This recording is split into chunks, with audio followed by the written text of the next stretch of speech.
కార్తీక పురాణంలోని ఇంకొక దివ్యమైన కథ. పురంజయుడు చేసిన ప్రాయశ్చిత్తం మరియు మోక్ష ప్రాప్తి.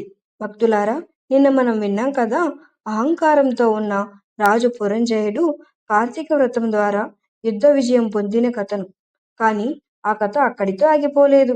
ఈరోజు మనం వినబోయేది అతడు తన జీవితంలో ఎలా మార్పు తెచ్చుకున్నాడో, అతని భక్తి ఎలా అతనికి మోక్షాన్ని ఇచ్చిందో. అంతకంటే ముందు బియాండ్ ద ఎపిక్ ఛానల్ని సబ్స్క్రైబ్ చేసుకోండి. పురంజయుడు తన మనసులో ఇలా ఆలోచించాడు. నేను గెలిచాను, కానీ ఈ విజయం నాదా?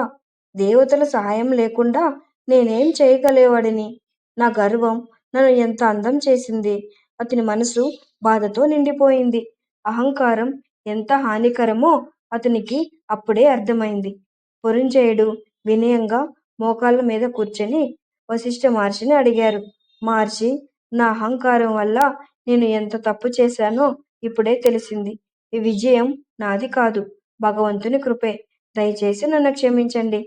అప్పుడు వశిష్ఠ మహర్షి ఇలా అన్నారు. రాజా, నువ్వు చేసిన తప్పు తెలుసుకున్నావు, అది చాలు. కార్తీక మాసం మనలోని అహంకారాన్ని తొలగించడానికే. నువ్వు ఇప్పుడు నిజమైన విజేతవు.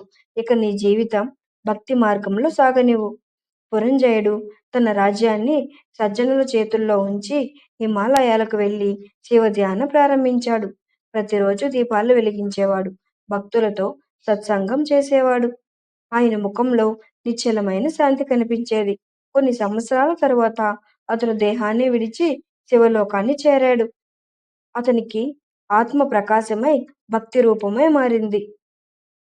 ఇలా పురంజయుడు అహంకారాన్ని విడిచి భక్తిని స్వీకరించాడు. దీంతో అతనికి లభించింది శాశ్వతమైన మోక్షం. విజయం కన్నా వినయం గొప్పది. అహంకారం ఉంటే భక్తి నిరర్ధకం. కార్తీక మాసం అంటే మన హృదయంలోని చీకటిని తొలగించి దేవుని వెలుగుతో జీవించడం. భక్తితో దీపం వెలిగించండి, మనసులో శాంతిని నింపుకోండి. మా వీడియో నచ్చినట్లయితే లైక్ చేసి, షేర్ చేసి, సబ్స్క్రైబ్ చేసుకోవడం మర్చిపోవద్దు.